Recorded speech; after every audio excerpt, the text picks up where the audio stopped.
Hello, my friend. Welcome back. Welcome back to this quiet, peaceful space. A space that was made just for you. A space where no one is rushing you. A space where no one is judging you. A space where you are completely safe. Take a breath right now. Just breathe in slowly and breathe out gently. Yes, just like that. You did it perfectly. Today, we are going to do something really beautiful together. Today, on Motivate to Speak, we are going to listen to a story, a very powerful story, a story about a real man, a man who was afraid, a man who made mistakes, a man who failed, and a man who never, ever gave up. Today, my friend, we are going to explore the story of George Washington. Yes, the story of George Washington. And as we listen together, as we breathe together, as we think together, you are also going to learn English, real English, natural English, the kind of English that lives inside stories, inside feelings, inside real moments of life. Not the English from a textbook, not the English that feels cold and mechanical, but the English that feels human, the English that warms your heart.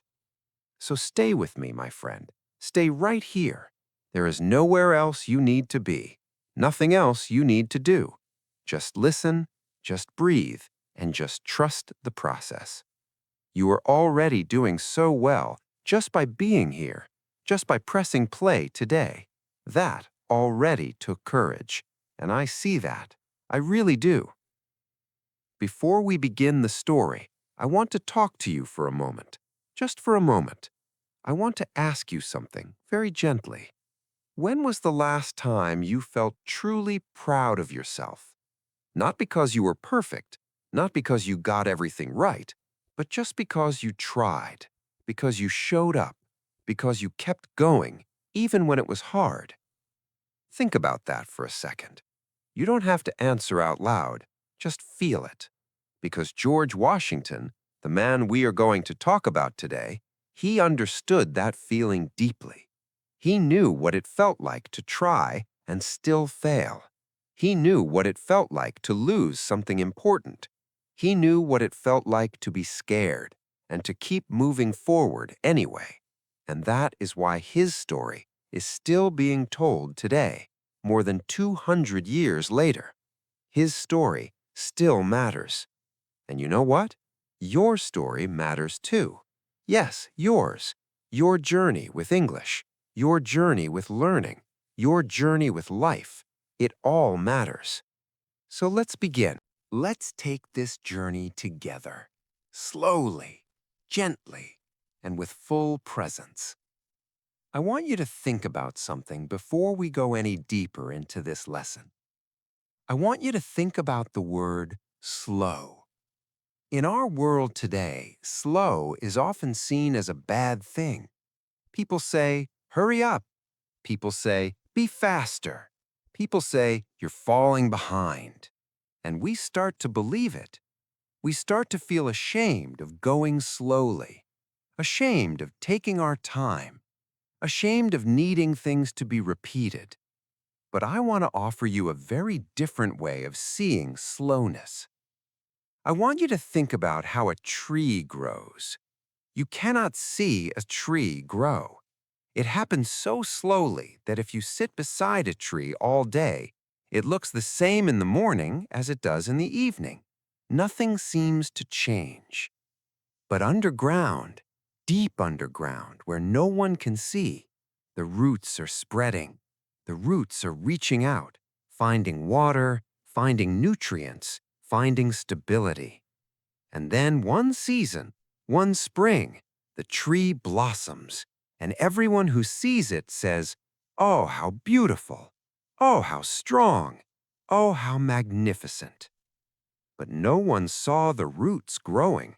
No one celebrated the slow underground work.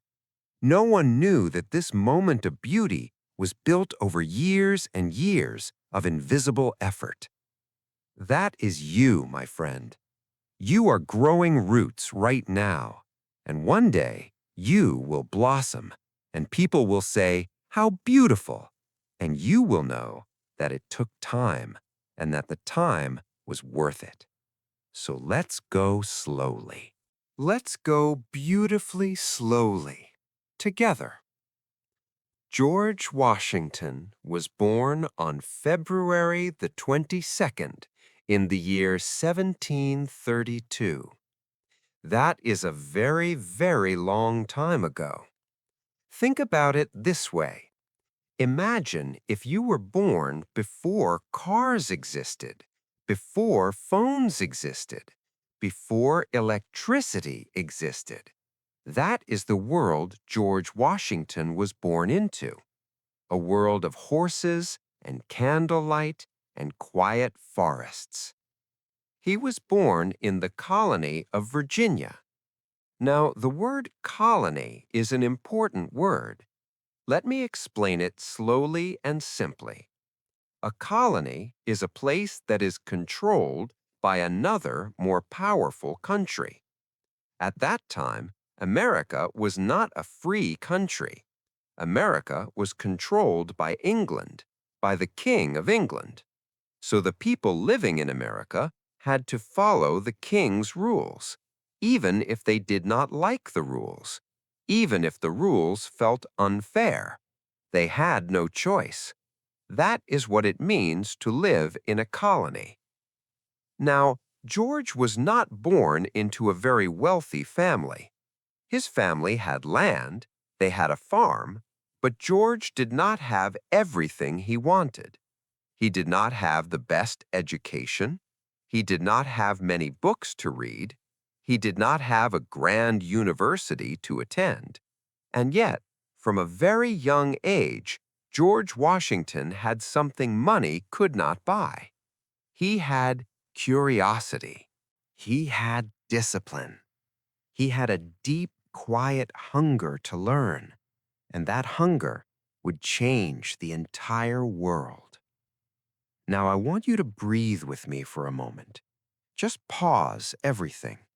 Breathe in slowly, hold it gently, and breathe out. Beautiful. I love that you are here.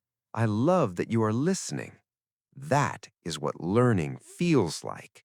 It feels like this. It feels like choosing to be present, even when it is not easy, even when English feels hard, even when you do not understand every single word. You do not need to understand every word, my friend. You only need to feel the story. The understanding will come, I promise you. It always comes. When George was still a young boy, around the age of 11, his father died. Let me say that again. When George was 11 years old, his father died. Think about how that must have felt. Think about how big and scary the world must have seemed to a young boy of 11 without his father, without his guide, without the person who was supposed to show him the way. That kind of loss, it changes a person. It made George grow up faster than most children. He had to become serious. He had to become responsible. He had to carry weight on his shoulders at a very young age. And maybe you understand that feeling. Maybe you too have had to grow up faster than you expected. Maybe life asked something very big from you before you felt ready. If so, I want you to know that is not a weakness. That is actually a kind of strength, a quiet strength, a deep, rooted strength. And George Washington had it. As George grew older, he became interested in the military. The word military means the army, the soldiers, the people who protect and fight for a country. George was tall, he was strong, he was calm under pressure. And pressure is an important word. Pressure means the feeling you get when the situation is very difficult and very serious, when everything depends on what you decide, when many people are watching, when the stakes are very high. Stakes means how much is risked, how much could be lost. When the stakes are high, it means losing would be very, very costly. And in George Washington's life, the stakes were almost always very high. Now I want to share something with you, something true about learning languages and about learning anything hard. I want to share a real story, not from history, but from a small, ordinary kitchen in a small, ordinary house. There was a woman named Maria. Maria was 42 years old. She had moved to a new country with her husband and her two young children. She did not speak the language of this new country, not even a little. When she walked into a shop, she could not ask for the things she needed. When her children came home from school and showed her their homework, she could not help them. When her neighbors smiled and said hello, she smiled back, but inside she felt so alone because she could not find the words. She could not bridge the gap between her heart and the world around her, and so she started to cry, many nights, quietly, after the children were asleep. She sat at her kitchen table with a cup of tea that had gone cold, and she whispered to herself, "I will never learn this language." Do you know that feeling, my friend? That whisper? That tiny, dark voice that says, "I can't"? Many of us do. Many of us have sat at our own kitchen table in our own quiet moment of doubt and heard that voice. But here is what Maria did next. She didn't give up. She started to listen. She started listening to slow English lessons every morning while she made breakfast, while she washed the dishes, while she walked her children to the bus stop. She listened, and slowly, so slowly, like the sun rising over a dark hill, words began to make sense. Sentences started to feel familiar, and one morning, about 8 months later, her neighbor said good morning, and Maria, for the first time, said back, "Good morning. It's a lovely day, isn't it?" And her neighbor smiled, and Maria smiled, and in that moment, a tiny bridge was built, a bridge of words, a bridge of courage, a bridge that Maria had built one quiet morning at a time. That is your story too, my friend. That bridge is being built right now, right here, in this moment. Every word you hear, every phrase you recognize, every time you press play again, you are laying another brick in your bridge. And one day, you will stand on it, and it will hold you completely. I want to talk about something else now, something very important for every language learner, something that no one talks about enough.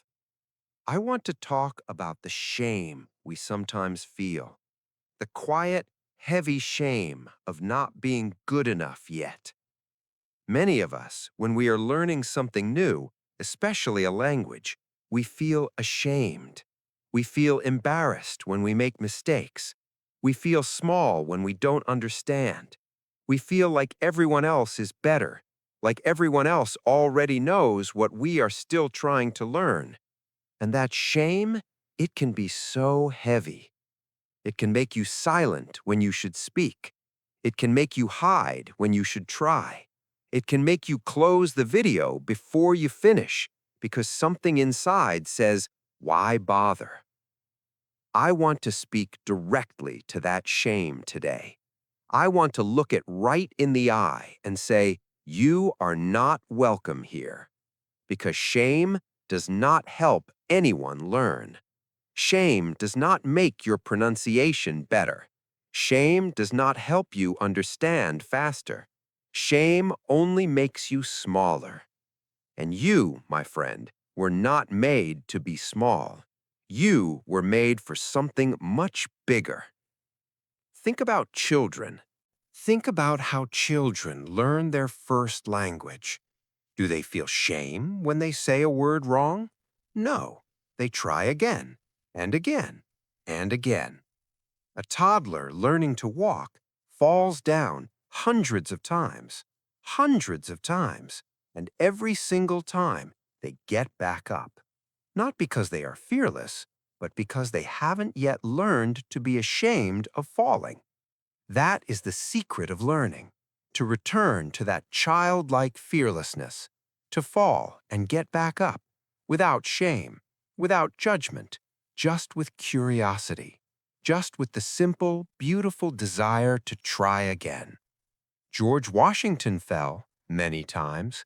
He lost battles. He made terrible decisions. He buried friends. He wrote letters home filled with doubt and exhaustion. And he got back up every time. Not without pain, not without grief, but he got back up. And you can too. This is a very gentle practice moment. I am going to say a phrase slowly, and I want you to repeat it after me, out loud if you can, or in your mind if that feels more comfortable. Either way is perfect. Ready? Here is the first phrase. I am learning slowly, and that is okay. Say it with me now. I am learning slowly, and that is okay. One more time, gently. I am learning slowly, and that is okay. Beautiful. Do you feel the truth in those words? Because they are completely true. Slow learning is still learning. Slow progress is still progress. And George Washington himself understood that completely.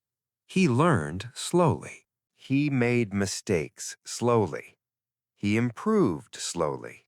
And he became great slowly. Let's breathe again together. Breathe in and breathe out. Wonderful. Now, let's go back to the story. Let's go back to young George. As he grew into a young man, George Washington joined the British military. Remember, at this time, America was still a colony of England. So George fought for the British. He was a soldier for England. He fought in a series of battles called the French and Indian War. This was a war between England and France fought right here in America. And in this war, George made mistakes. He made real, serious mistakes. There was one very famous moment. George was only 22 years old. He led a small group of soldiers into the forest, into enemy territory. Territory means land that belongs to or is controlled by a group. Enemy territory means the land controlled by your enemy. And in that dark, unfamiliar forest, George made a decision that led to disaster. His soldiers attacked a French camp in the middle of the night. Several people were killed, and later it became a major international incident. Incident means an event that causes problems or conflict. And George, a 22-year-old young man, was responsible. He had to live with that. He had to carry that weight. He wrote about it later in his life. He said that he could hear the sound of bullets passing near him in that forest night, and that somehow the sound was charming. He was young, he was brave, but he still had so much to learn. And the truth is, that is not a failure. That is the beginning of a man who would one day become one of the most respected leaders in all of human history. Now, I want to give you another practice moment. This time, we are going to work with a slightly longer phrase. Take a breath before we begin. Breathe in slowly. Good. And breathe out. Now repeat slowly after me. Mistakes are not the end of my story. They are part of my story. Say it again. Mistakes are not the end of my story. They are part of my story. One more time with feeling. Mistakes are not the end of my story. They are part of my story. Yes, that is so true. George Washington's mistakes were not the end of his story. They were chapters, difficult, painful chapters, but chapters nonetheless. And your mistakes with English, with pronunciation, with grammar, with confidence, they are not the end of your story either. They are chapters, beautiful, necessary chapters, and I am so glad you are still writing them. Let's continue. As the years passed, George Washington became more and more respected. But respect did not come easily.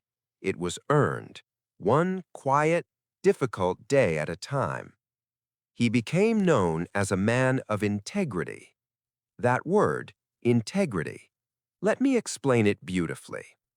Integrity means doing the right thing even when no one is watching, even when it costs you something, even when it would be easier to lie or cheat or give up. Integrity is choosing honesty, choosing courage, choosing principle, even in the dark. And George Washington had that. People could feel it, even people who disagreed with him, even his enemies. They knew that when George said something, he meant it. When George made a promise, he kept it.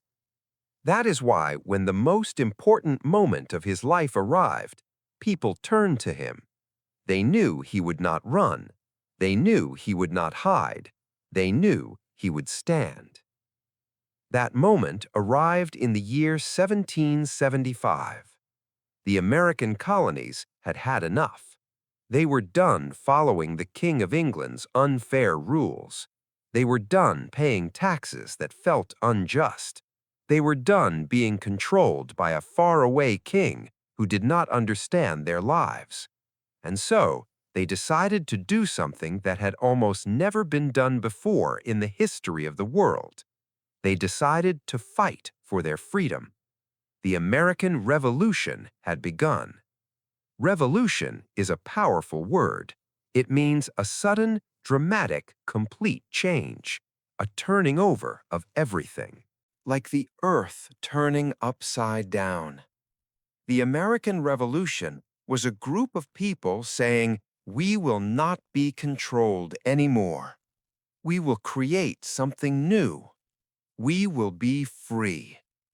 And George Washington was chosen to lead their army, the Continental Army, an army with no money, an army with very few supplies, an army of regular people, farmers, shopkeepers, fathers and brothers and sons, men who had never been professional soldiers, men who were scared, men who did not know if they would ever see their families again.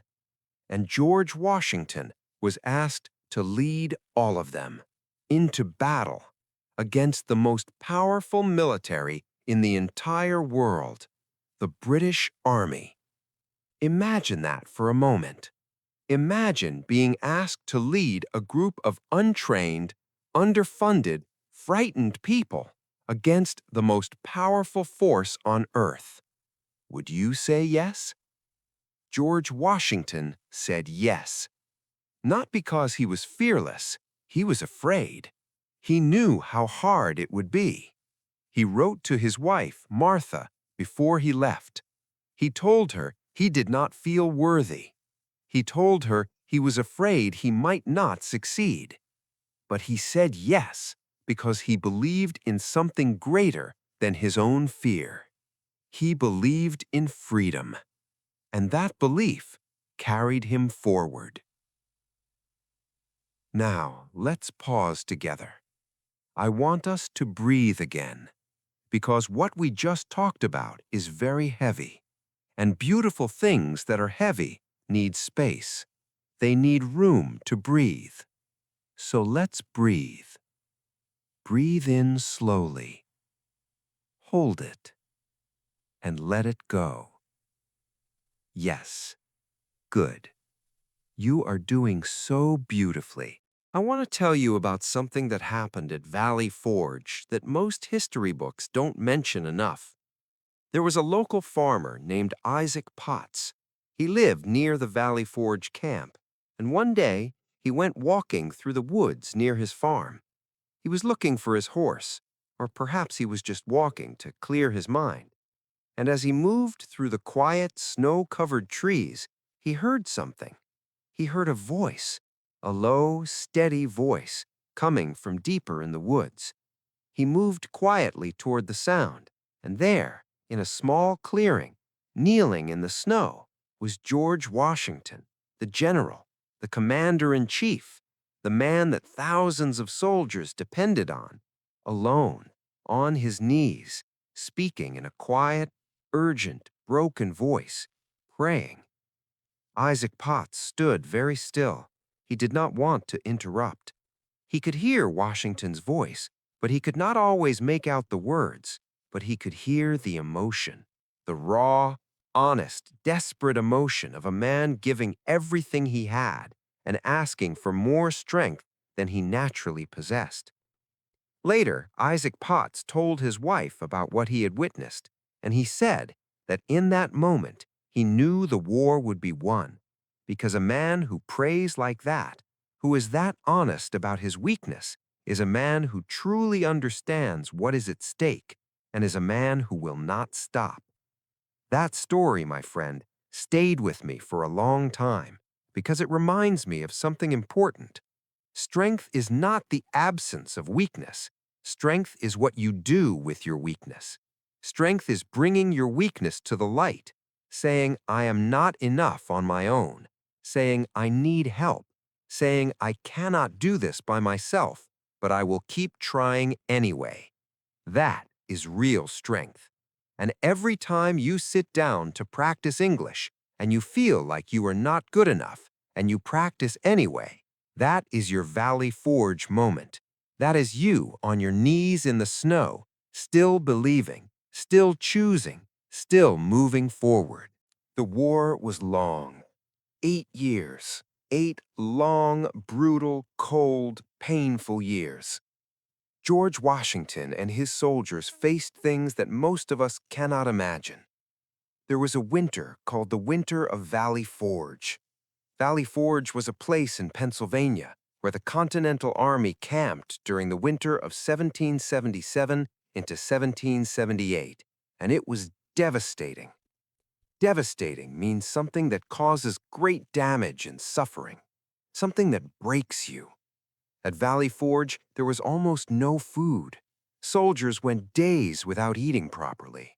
There was almost no warm clothing.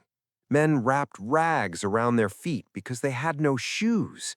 They walked through snow, leaving trails of blood in the frost. Thousands of men became sick. Hundreds died, not from fighting, not from enemy bullets, but from cold, from hunger, from despair. Despair means a complete loss of hope, that dark place where you stop believing that things can get better. Many of the soldiers felt despair at Valley Forge. Some deserted. Deserted means they left, they gave up, they went home. And who could blame them? Who could blame a cold, hungry, sick man for wanting to go home? But George Washington stayed. He stayed with his soldiers. He did not retreat to a warm house in the city. He stayed in the camp. He rode through the snow on his horse. He spoke to his men. He wrote desperate letters to Congress asking for supplies. He prayed.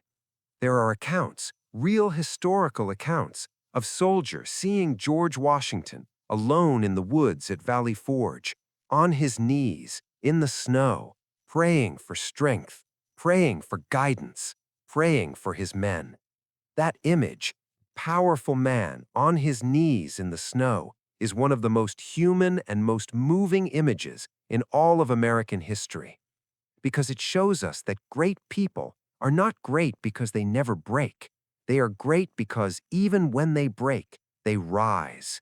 Even when they are on their knees, they do not stay down. I can keep going even when it is hard. Say it. I can keep going even when it is hard. One more time. I can keep going even when it is hard.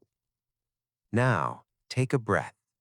Breathe in and breathe out. That phrase belongs to you now. It lives in you now.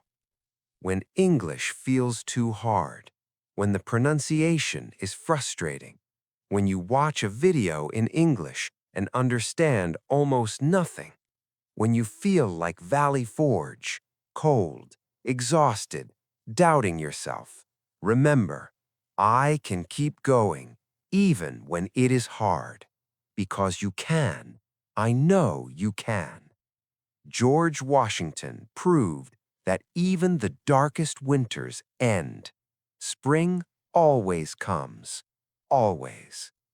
And spring did come. After Valley Forge, after that brutal, impossible winter, the army grew stronger.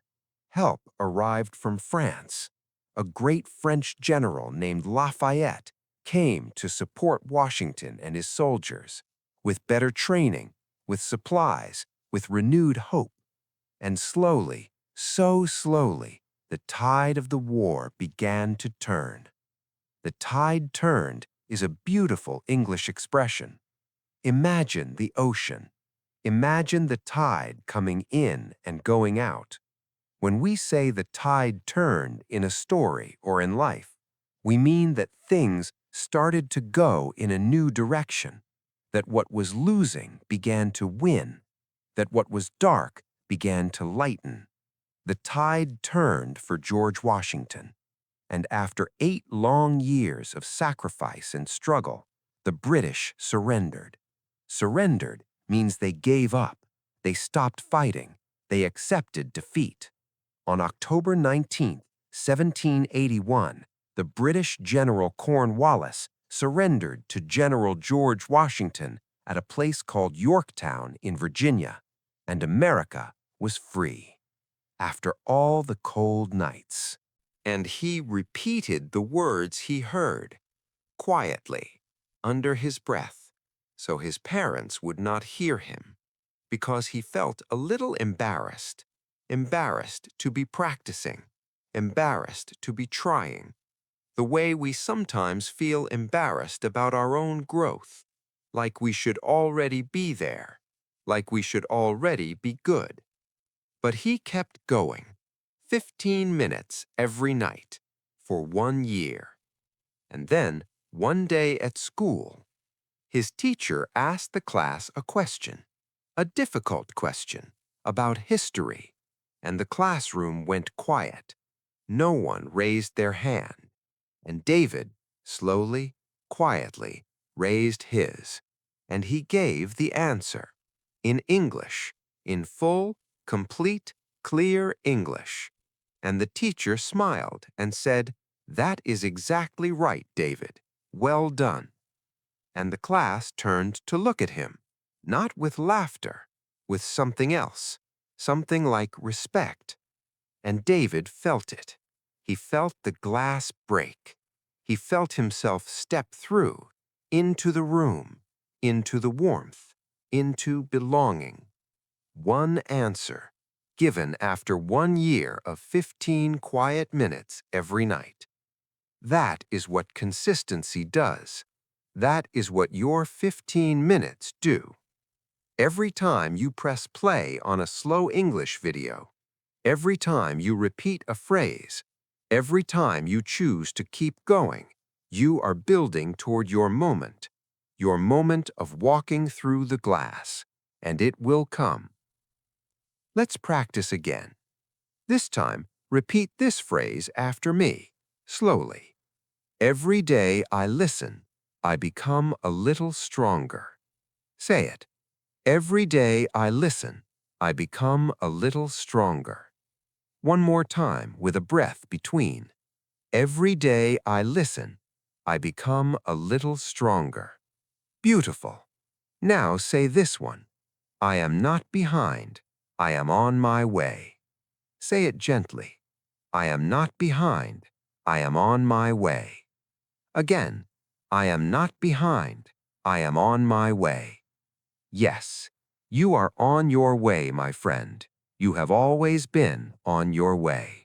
Let's go back to George Washington one more time, because his story is not finished. After the war, after America had won its freedom, everyone expected George Washington to become a king. Think about that. He had just led an army to victory against the most powerful empire in the world. He had the loyalty of thousands of soldiers. He had the admiration of millions of people. If he had wanted to be king, he could have been. There was nothing stopping him, except himself, except his own values, except his belief in something greater than personal power. And so, when people came to him and said, "You should be our king, General Washington," he refused. He walked away from power. He went home. He went back to his farm in Virginia, and he said that he only wanted to be a private citizen again. That word, citizen, a citizen is a member of a country, someone who belongs to a nation. A private citizen means an ordinary person, not a king, not a ruler, just a person. George Washington wanted to be just a person. The world was astonished. In the history of the world, almost no one who had won a war like that had ever walked away from power. People didn't do that. Power corrupts. Corrupts means it changes people. It makes them want more. It makes them hold on. Power usually made people become kings or emperors or dictators, but not George Washington. He walked away. And that decision, that single act of walking away, was perhaps the most powerful thing he ever did, because it told the world something extraordinary. It said, "We are building something different here. We are building a place where no one rules forever. We are building a democracy." Democracy is a word from ancient Greek. It means rule by the people, a system where the people choose their leaders. And those leaders, eventually, give back power to the people. George Washington's decision to give back power became the foundation of modern democracy. Think about how many countries in the world today are shaped by that one decision, that one act of integrity, that one man choosing principle over power. And I want to sit with that for a moment longer, because I think that in the noise of the world today, we sometimes forget what it means to do the right thing. We are so often told to take what we can get, to hold on, to accumulate, to win. We live in a world that celebrates power, that celebrates fame, that celebrates having more than the next person. And then there is George Washington, standing at the peak of all that power, the world at his feet. And he says, "No, thank you." He says it without bitterness, without resentment. He says it with dignity, with grace, with the quiet confidence of a man who knows who he is and what he stands for. You know what I think that takes? I think it takes a person who is not afraid of themselves, a person who knows their own values so deeply that no amount of power or praise or pressure can shake them. That kind of knowing yourself, that is one of the rarest things in the world, and it is also one of the most worth striving for. Not because we want to be famous, not because we want to step away from things dramatically, but because when we know ourselves, when we are truly comfortable inside our own skin, nothing can take that from us. No rejection, no failure, no language barrier, no accent, no bad day of studying. Nothing. After all the lost battles, after all the grief and the hunger and the doubt, America was free. Think about that moment. Think about what George Washington must have felt. Not pride, not arrogance. Those were not in his nature. But something quieter, something deeper. Perhaps relief, perhaps gratitude, perhaps the simple, profound peace of a man who kept his promise. He said he would fight for freedom, and freedom had come. Now I want to share our second cinematic mini-story. This one is about a boy, a very ordinary boy. His name was David. David lived in a small town. He was 15 years old. He had moved from his home country to a completely new place when he was 12. He had had to leave everything behind: his school, his friends, his grandparents, his street, his language, his entire world. And when he arrived in this new place, he felt like an outsider. Outsider means someone who does not feel like they belong, like they are standing outside a beautiful, warm room, looking through the glass, but not allowed to enter. David felt that way. At school, the other children laughed at him sometimes, not out of cruelty perhaps, but because children do not always know how to make space for someone who is different. And David's English could not tell stories about himself. He felt invisible. And there is nothing more painful than feeling invisible. Feeling like you are right there, in the room, in the world, but no one can really see you because you cannot find the words to show them who you are. David started watching slow English videos at night, just 15 minutes before bed. That was his commitment. Not 2 hours, not a full listen, just 15 minutes. Because what we are rests in something deeper than all of that. George Washington knew himself, and that knowing guided everything else. I want to gently ask you something. Do you know yourself? Do you know what you are working toward? Do you know why English matters to you? Not why it matters in general, but why it matters to you specifically. Is it so you can travel and feel free? Is it so you can connect with someone you love who speaks English? Is it so you can open doors professionally? Is it so you can read books or watch films in their original language? Is it so you can help your children with their homework? Whatever your reason, hold it close right now. Feel it. Let it remind you of why this is worth it. Because on the hard days, and there will be hard days, your reason will be what carries you forward. Not motivation, not excitement, your reason. Your deep, personal, quiet reason. Keep it close, like a small lamp in a dark room. It will always show you the way. George Washington was called back. The new country needed a leader. And the people voted. They chose George Washington unanimously. Unanimously means everyone agreed. Every single vote. All of them, for George Washington. He became the first president of the United States of America. Not a king, a president, a servant of the people. And at the end of his first term, and then at the end of his second term, he stepped down. Again, he stepped down. He gave back the power. Again. Because he believed in the system. He believed in the ideal. He believed that no one person should hold power forever. And that tradition of stepping down, has continued in America ever since, because of George Washington. One man's integrity shaped 250 years of history. One man's courage changed the world. Now, my friend, I want you to take a breath with me. A very slow, deep breath. Breathe in. Hold it for just a moment. And breathe out slowly. Let everything settle. Let the story settle inside you. Because I want to say something to you now. Something from the heart. You are not just listening to English right now. You are not just practicing vocabulary or phrases. You are doing something much bigger than that. You are choosing growth.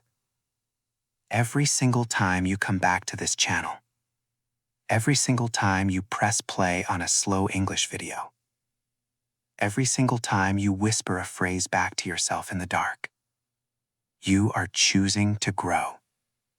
And growth is hard. Real growth is always hard.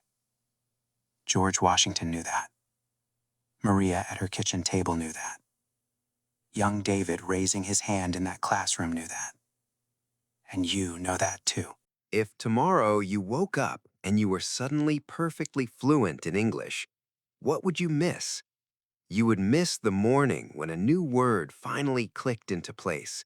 You would miss the pride you felt after finishing a difficult lesson. You would miss the small, private celebration of understanding a sentence that once confused you completely. You would miss the version of yourself who sat here today, still learning, still trying, still growing. That version of you is so worth knowing. That version of you is doing something extraordinary. And I am grateful that I get to be part of that journey, even just through a screen, even just through a voice, even just through these slow, gentle words. You are not alone in this. I am right here, and we are walking this road together. George Washington walked a very long road, from a fatherless boy of 11 in colonial Virginia to the first president of a brand new nation. That road took 67 years. 67 years of learning, of failing, of leading, of praying, of losing, of rising, of integrity, of love, of sacrifice. And at the end of that road, the world was changed, not because of one single brilliant moment, but because of the accumulation, the beautiful, slow, painful, glorious accumulation of one choice at a time, one morning at a time, one decision at a time. That is how great things are built, not in a single flash of lightning, but in the steady, faithful glow of a candle, day after day, night after night, burning quietly, illuminating the path. Your English journey is your candle.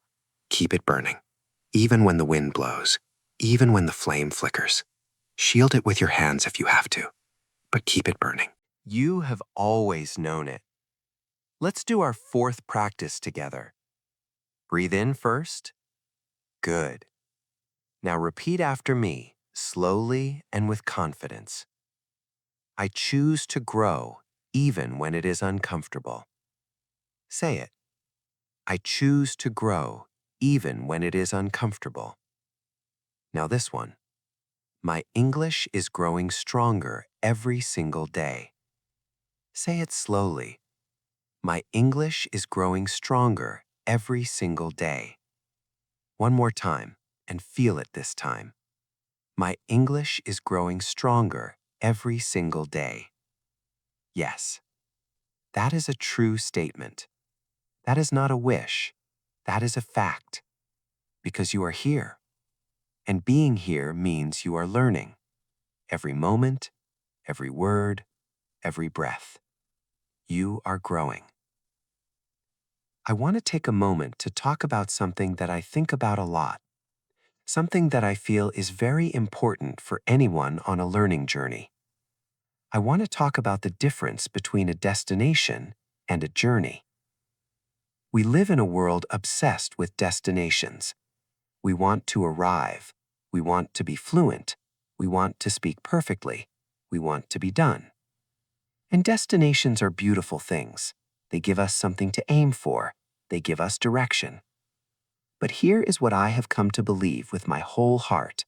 The journey is the real gift. The journey is where life actually happens. Think about it. In the year 1799, he was 67 years old. In those days, 67 was considered quite old. He died at his home in Mount Vernon, Virginia, with his wife Martha by his side, with his loyal servants around him, peacefully, after a life lived with extraordinary fullness. When the news spread, people wept. All across America, people wept. In England, even old British soldiers who had once fought against him expressed deep sadness. A French general gave a speech honoring Washington, because greatness, true greatness, has no borders. True greatness is recognized by everyone, even by those who once stood against it. There is a quote that was said about George Washington by one of his fellow Americans, a man named Henry Lee. He said that Washington was first in war, first in peace, and first in the hearts of his countrymen. Let me say that slowly. First in war. This means he was the greatest leader in battle. First in peace. This means he was the most respected voice during peaceful times. and first in the hearts of his countrymen. Countrymen means the people of his country, and to be first in someone's heart means to be loved the most, trusted the most, held the most deeply. First in war, first in peace, first in the hearts of his countrymen. That was George Washington. And now, I want to ask you something. I want to ask it very gently. What does it mean to be first? Does it mean to be perfect? Does it mean to never fail? Does it mean to never feel afraid? No, I don't think so. I think being first Means choosing to stand up even when you are shaking. It means choosing to try even when you might fail. It means choosing to keep going even when everything inside you wants to stop. George Washington was not born great. He grew into greatness, one decision at a time, one difficult morning at a time, one cold, dark winter at a time. And you, yes, you, are growing into something too, something wonderful, something that will surprise you. Maybe not today, maybe not next week, but one day you are going to look back at this moment, this quiet moment of you sitting here listening, and you are going to say, that was the beginning. That was when I decided to not give up. That was when I chose to keep going. And you will smile, a real, full, warm smile, because you made it. I want to say something very directly to you now, something I mean with complete sincerity. Learning a language is one of the bravest things a human being can do. Think about it for a moment. When you learn a new language, you agree to be a beginner. You agree to feel confused. You agree to make mistakes in front of other people. You agree to sound different, to feel different, to exist in a space of not knowing. And for most adults, that is terrifying. Because as we grow older, we stop practicing the art of not knowing. We want to be the expert. We want to have the answers. We want to feel competent and in control. And language learning strips all of that away. It takes you back to the beginning and says, start here, start small, start slowly. And that is an act of profound courage. Do not let anyone tell you otherwise, not even yourself, especially not yourself. When that voice inside you whispers, I'm too old to learn this, tell it about George Washington, who led an army at 43, who became president at 57, who was still learning and growing until his very last breath. When that voice says, I'm not smart enough, tell it about Maria at her cold kitchen table, who pressed play every single morning, who built a bridge one word at a time. When that voice says, I never sound like a native speaker, tell it about David, who raised his hand in a foreign classroom, not because he was perfect, but because he was brave. These are your people. This is your company. And in this company, there is always room for you. I also want to talk to you about time, because I know that time is something many learners worry about. How long will it take? When will I be fluent? Is it too late for me? I want to answer those questions honestly and gently. It takes the time it takes. And that is not a bad answer. That is actually a freeing answer, because it means there is no wrong pace. There is only your pace, your beautiful, personal, perfectly imperfect pace. Think about a river. Some rivers rush fast over rocks. They are loud and dramatic and exciting. Other rivers flow slowly through gentle meadows.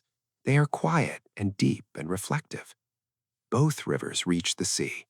Both rivers are real rivers. Both rivers are beautiful. Your pace is your river. Respect it. Trust it. Move with it, not against it, not faster than it naturally flows, but with it. And know that you will reach the sea in your own time, in your own way. This one is for you to carry with you. Carry it in your pocket, in your heart, wherever you go. Breathe in and repeat after me. I am patient with myself. Say it. I am patient with myself. I trust the process. Say it. I trust the process. And one more. My story is not finished yet. Say it with everything you have. My story is not finished yet. Yes. Your story is not finished yet, not even close. You are still in the early chapters, still on the road, still building, and that is a beautiful place to be.